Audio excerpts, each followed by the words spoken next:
So hi everyone, and first of all, thank you for joining my talk. Today we are going to talk about detecting anomalous sequences using text processing methods. Try reading that sentence. Sounds weird, right? Detecting anomalous sequences is a common problem, where you need to distinguish between the normal sequences and the weird ones. It doesn't have to be only text sequences. Basically, it can be any collection of items that organize in a certain order, and that the position of each item has a meaning. You can also think about sequences of events, system logs, actions, and so on. So we need to find a model that knows how to do that separation between the normal sequences and the weird ones.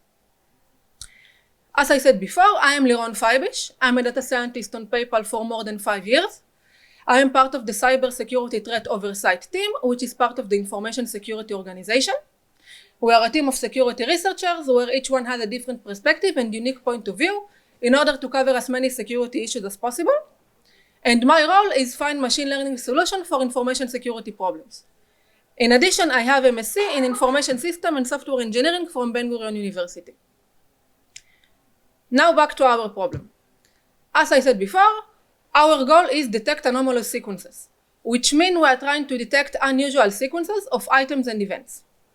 And for example, if we are looking on those two sentences, when the first one looks okay and the second one looks weird, we would like to have a model to know how to do that separations between those two sentences and classify the first sentence as a good one and as the second one as not. I'm sorry for those animations because we are not using the original laptop, so maybe we will have some interruptions. I hope not. So the architecture I wanted to use for that problem has two steps. The first step is modeling the sequences, and the second step is finding the anomalies. In the first step, we would like to create a vector representation out of the sequences, which means that we want to take that sequences of items and events and create some numeric vector representation out of it that we will be able to use in the second step. The way I wanted to do so is using text processing methods such as Word2vec and Bert. In the second step, we want to take that vector representation we extracted in the first step and train a model that learns the normal sequences, the normal structure of the sequences, and then knows how to identify the anomalies. And the way we wanted to do so is to use autoencoders. Let's do a quick overview on those algorithms. In the text processing world, the most common algorithm is Word2vec, where Word2vec is a neural network that tries to learn word association from a corpus of text. And as you can understand from its name, each word is represented by a vector. In a way, the similarities between those vectors indicates the similarity between those words. Word2vec is also able to capture semantic and syntactic relations between those words. For example, the vector representation of the words men and women has the same relationship as the vector representation of the words king and queen. The same with the words big and biggest, that their vector representation has the same relationship as the vector representation of the words small and smallest. Word2vec is context independent, which means that there is only one vector representation per word, which means that different senses of the same word are all combined into one single vector. The two methods that Word2vec utilize are SIBO, continuous bag of words, and skipgram. And the difference between them is that SIBO is trying to predict the current word based on this context, which are the words next to it in the sentence. And skipgram is trying to predict this context based on the current word. In Python, you can find the algorithm implementation in the GenSim library. Another text processing method is Bert, bidirectional encoder representation from transformers.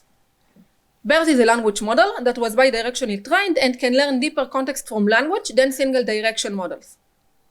Bert is context dependent, which means that Bert generates context-aware embedding that allow for multiple representation of each word based on a given word's context.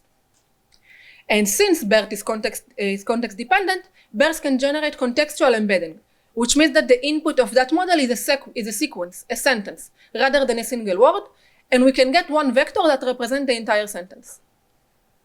Bert was pre-trained on two tasks. The first one is masked language modeling, MLM, where we are masking, we are hiding some of the words, which are called tokens, and we are trying to predict those words based on the context.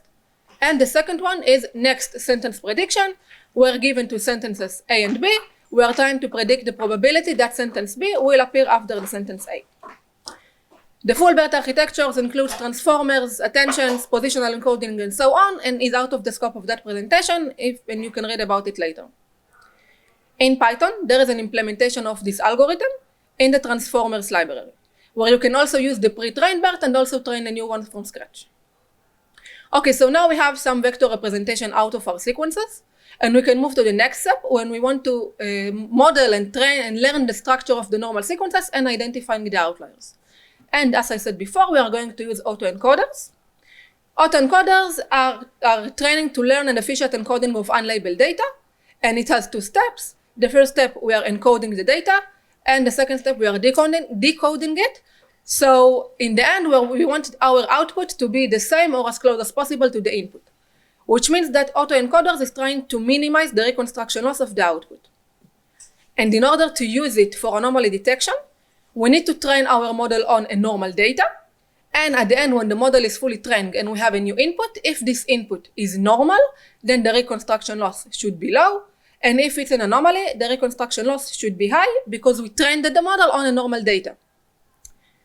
Okay, but now we are dealing with sequences. When talking about sequences, we have a unique type. Here I just want to say, here I used Keras and TensorFlow in order to train and modeling the autoencoder.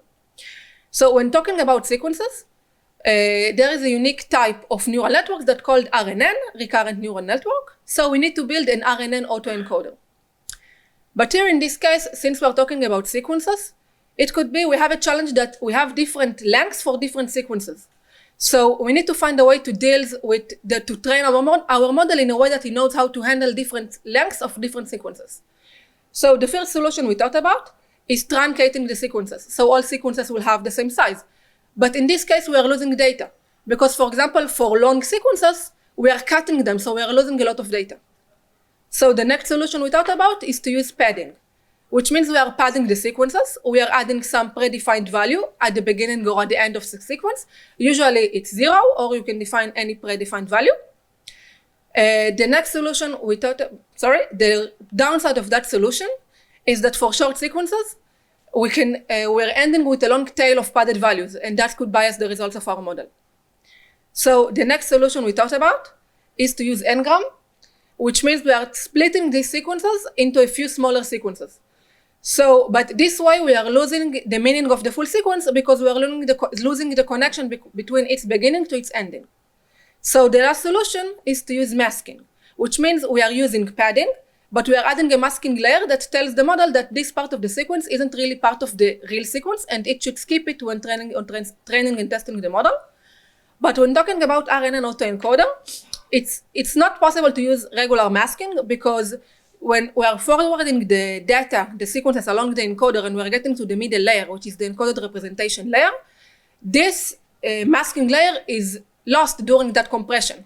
So there is a need to create a new custom layer, a new middle custom layer that knows how to deal with masking and forward it to the decoder layer.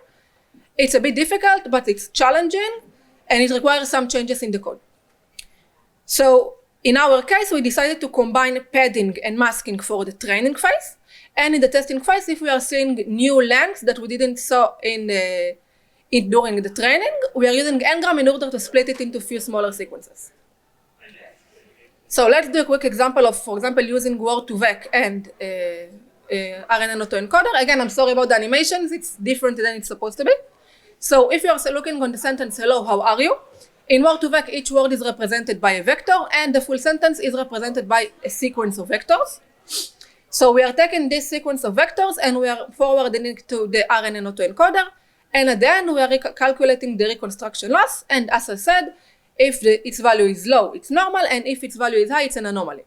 And in this case, where the sentence looks perfectly fine, it should be low. So at the end, we're having two options. The first option is to use Word2vec and RNN autoencoder, and the second one is to use Bert with regular autoencoder, since, as I said, Bert knows how to create one vector representation for the whole sentence. So in order to test both methods, we did the following experiment. We are using a dataset contains tweets about the Avengers Endgame movie. This dataset is taken from Kaggle, and you can find it online. We just needed to clean it a bit, remove hashtags and such. The first method we wanted to test is using Word2vec and RNN autoencoder. So we trained both the Word2vec model and the RNN autoencoder on those sentences, on those tweets. And for example, the word Tor is now represented by the following vector that has 10 values. And another example is that the words Thor, Iron Man, Widow, Loki, and Captain are all found close to each other on the vector space because all are characters in the movie. And the words hammer, swords, weapon, glove, and blade are also found close to each other in the vector space because all are type of weapons. So in order to test the full architecture of the Word2vec and the RNN autoencoder, we did the following. For example, we took one original sentence out of the dataset. For example, Avenger Endgame is a masterful epic, a true culmination of 22 films that not only concludes the story but expands upon it, and wow, what an ending. So we took that sentence and we shuffled it. It's the same sentence, the same words, but the order is different. And the third sentence we created is, half of it is the same sentence as the original sentence, and we shuffled only half of it. So we took those three sentences and we fed them into the model and we calculated the reconstruction loss. And as you can see in the histogram, the reconstruction loss of the shuffled and the half shuffled sentences was higher than the reconstruction loss of the original sentence, which means that our model indeed was able to learn the structure of the normal sentences and identifying the anomalies. So in order to get the full picture, we did that 1,000 times and we created 4 scenarios. The first scenarios are sentences combined of random words. The second scenario are sentences combined of half real sentence and half random words. The third scenario is the same sentence but shuffled, and the fourth was a half real sentence and half shuffled. And we calculated the AUC. The AUC for the first scenario was 90, for the second 87, for the third 86, and for the fourth 75. Okay, so now we want to compare those results with the Bert architecture, with the regular autoencoder. So we are using the pre-trained Bert for both the tokenizer and the model.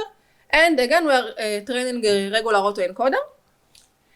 The first step of Bert is encoding the original sentence into tokens. The length of the tokens list is not always the same as the length of the sentence, since Bert is not working on a word level and it can take one word and split it into a few tokens. But the first token will be the CLS token, which is the classification token that represents the sentence level classification. And the last token is the sep token, the separation token that is there to separate between the sentences.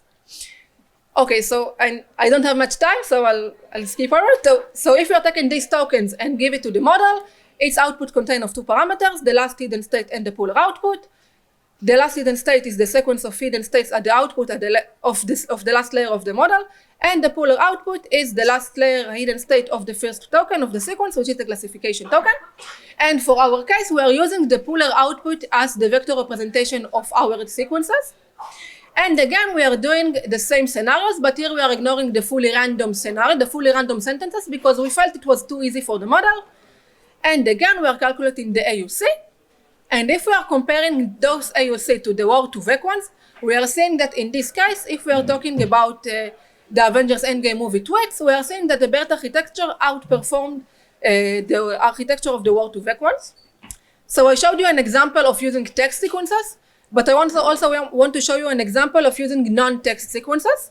So the next scenario is related to the information security domain, where we're having users and accounts, and that users can perform the action on the accounts. Actions like login, logout, change details, see the details, and so on. And we are defining sessions, where session is sequence of actions from login to logout. And we want to be able to detect a user who is performing anomalous sessions, which means he's performing anomalous sequences of actions. Each action by itself is okay, but a sequence of actions is an anomaly, and it's critical to the organization to detect those sequences on time before something critical is happened. In this case, we chose to use Word2vec and RNN autoencoder because that was the first architecture we thought about, and only later we thought about using Bert. So we are training our Word2vec and the RNN autoencoder in a way that each action stands for a word, and session, a sequence of actions, stands for a sentence.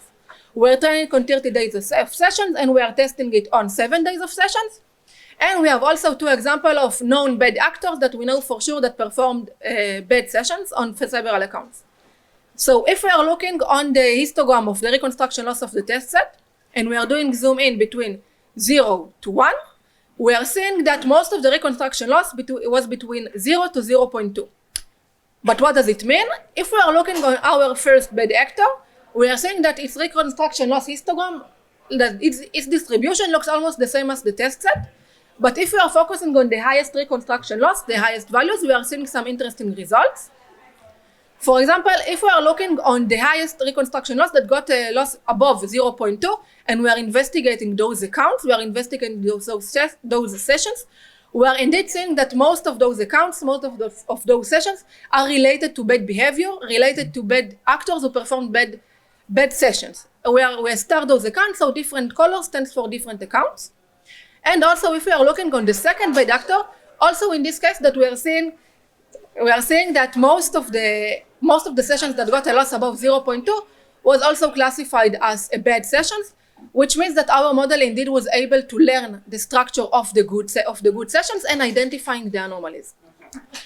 And if we are back to the test set, if we are putting a threshold of 0.2, we are still staying with 5% of the results.